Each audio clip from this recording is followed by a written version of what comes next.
Hey, it's David.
So I'm talking a little bit about scale length. So it takes a minute. So was playing this 24 plus scale length all week, and I picked up the Fender copy uh, Freedom 1954, which is a Stratocaster style guitar, um, and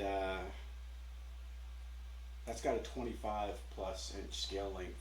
So when you're practicing, just keep that in mind. I mean, it takes a few minutes for your fingers to get used to the scale length, and um, don't let that bother you if it's taking you a minute to make the adjustment. But also, more importantly, don't be afraid to play the two different. Don't feel like you can only play one, because your fingers and your ear and everything will make the adjustment. Mine does anyway. Just takes a little bit.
I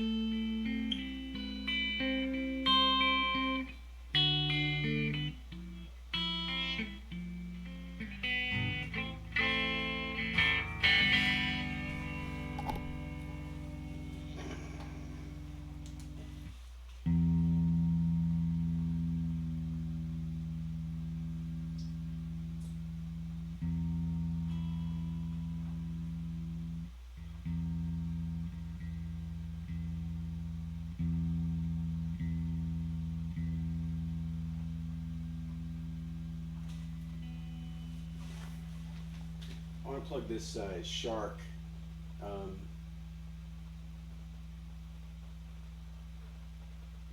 because this is what I use to set up the guitars and set up the intonation. So real quick, I'm going to talk about this a little bit while I'm doing this because I literally just picked this guitar up. The literally picked it up, not bought it. I've had it for a while. The this guitar came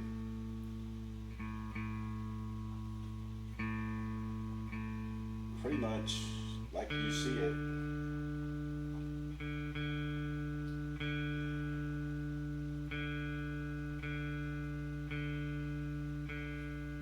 From a respectable overseas supplier.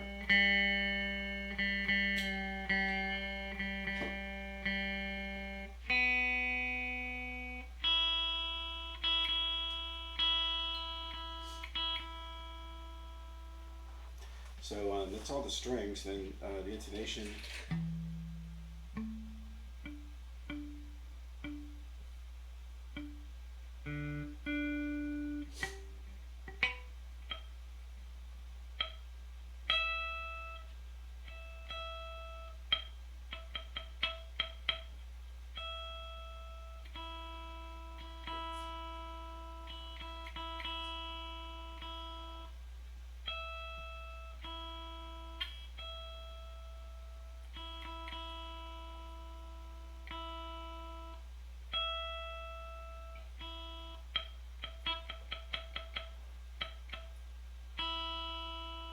The intonation's good. So what intonation is you tune to the nut, and then you check to make sure that on the 12th fret you've got the same note, right? So if your note isn't the same on the 12th fret as it is on the nut, then as you move up and down the neck, you're going to be out of tune, right? So when you set up the guitar, that's one of the things you do. You set the intonation, you set the string height and the intonation, and that's part of what I do as part of Curtis Guitars is the setup to make sure the guitar is right. This guitar, like I said, it's a really good guitar. You're welcome to buy an overseas guitar. I will tell you that the stuff that I get when I'm ordering commodity parts, it's hit and miss. Everything requires a quality control check, and it's not always the same when it comes in, even if it's, it's not, you have to check everything, and sometimes it requires minor modifications to get it to a standard. The biggest issue I've found with this guitar, we've actually taken the pickups apart. These are good pickups. They sound good, and that was really confusing me a little bit. I was like, why do these pickups sound so good in such an inexpensive commodity guitar straight from the overseas supplier? They're KD50s, right? So if you know what that is, it's a brand of guitar. It's a good quality pickup for a beginner guitar. It's a ceramic magnet. It's wax potted. It's a good pickup. The issue that I had, like with this one, and what I've heard, is that these typically come with what are called dime pots. And with the dime pots, they have a reputation for breaking, right? The commodity dime pots are not what are called CTS potentiometers, CTS pots.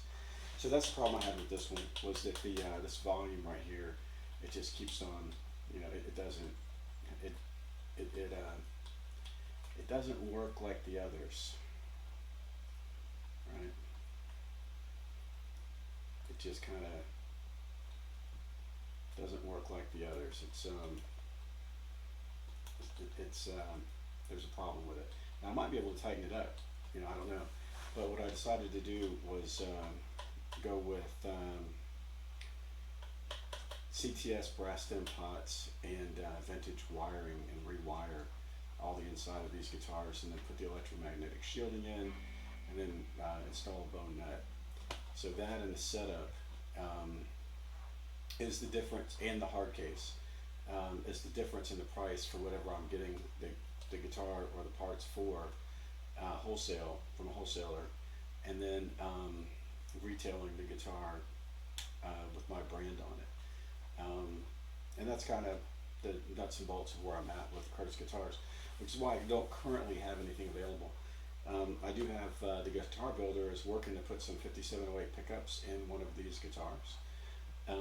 But this one I just have laying around, and this is like just straight the way it came in, and thought I'd go ahead and shoot this video because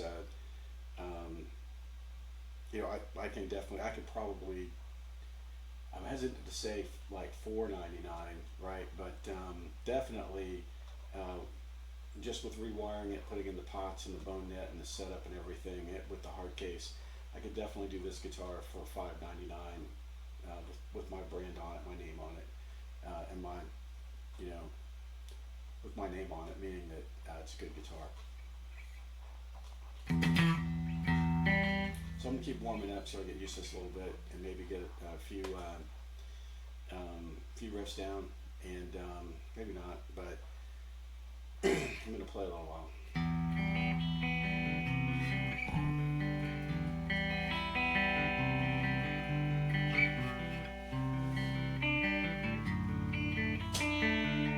You can put that out. Just put it out.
I'd rather not sell guitars that didn't have Seymour Duncan pickups in them or equivalent. And the reality is that unless you're an accomplished player, you really don't. This is probably more what you need. And my personal advice is spend that money on the amp, right? Don't go cheap on your amp in order to buy a better set of pickups that you're not going to be able to hear because you don't have an amp, right? So I use the Marshall Code 50. You can get those for about $300. I use solid state just because I don't crank the amp that high, and to get when I had a tube amp when I was learning, I had to put it on 10 to get what I wanted out of it. And it was cool, it did what I wanted, but it always had to be on 10, which is a good thing it was a relatively small amp, but it was loud. I'll tell the story about the amp some other day. But the Marshall Code 50 for $300, it's a Marshall amp, solid state, no tubes, and it's 50 watts, which is why they call it the Code 50, and it has all kinds of settings in it, right? So if you're if you're a beginner, right, I highly recommend you look at the Code 50, get that or the equivalent, maybe something smaller, but I would say the Code 50 because if you're able to do some gigs, the Code 50 has enough power to be able to do that. You don't have to go buy another amp. I do have a PV practice amp as well, but what I have is a box that just plugs in and goes straight to my headphones, the plug-in amps. So there are a lot of options, but my thinking is I want somebody for $1,000 to be able to get this rig that I'm playing right here, right? Be able to get this guitar with knowing that somebody at my guitar company, basically me, right, has been over it to make sure um, that it's a quality guitar before you receive it, and with enough money left in your budget to go and spend $300 on an amplifier, right? So for $1,000, you've got a guitar that sounds amazing, and and a nice amp, right? You can go and upgrade the pickups on the guitar, but I wouldn't, right? So you always need something that is more expendable, right? So, you know, if it gets broken or whatever, you don't want your $2,000 guitar getting trashed or stolen. So this thing in a hard case and decent amp, um, yeah, I think I need to do that. Although for me, I would really rather just do the Seymour Duncans. I mean, that's me as a guitar player. That's the way I feel about it. But as a uh, person that came up as a kid learning to play guitar, um,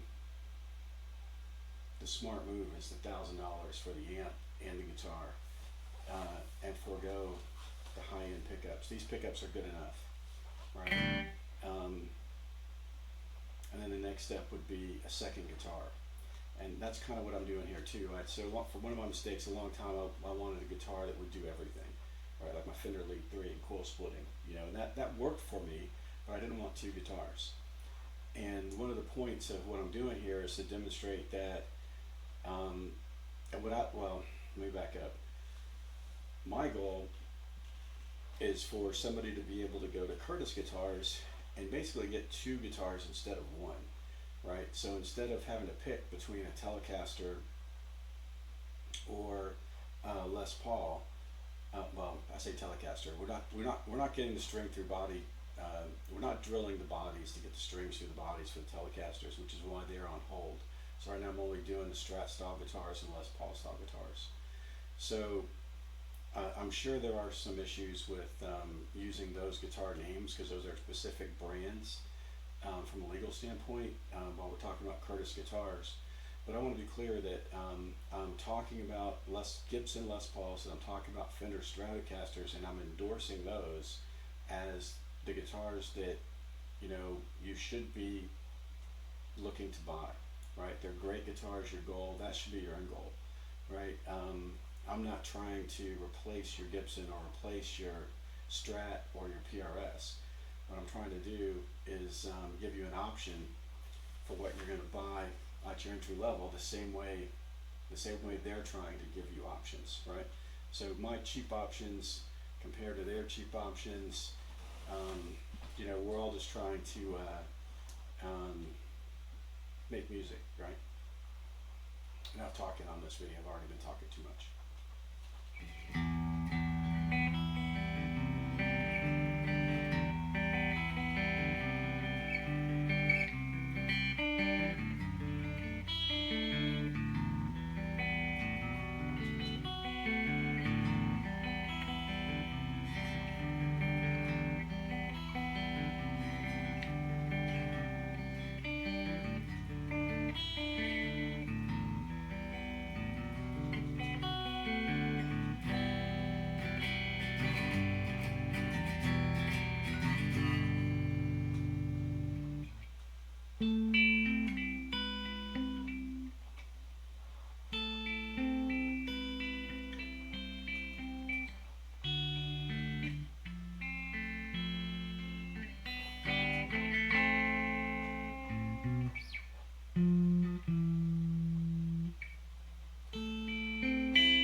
Let's see if I'm warmed up.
That's Grinder, and I played terribly. However, it does a nice job letting you hear, how the guitar sounds. That's, I can tell when I'm getting that, it's good. That's,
so it's just not quite as crisp um, as the high-end guitars, but it's not bad.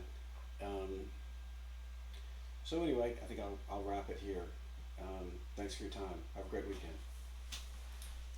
Oh, by the way, we have tickets to the Rededicate America 250 in DC tomorrow. See you there.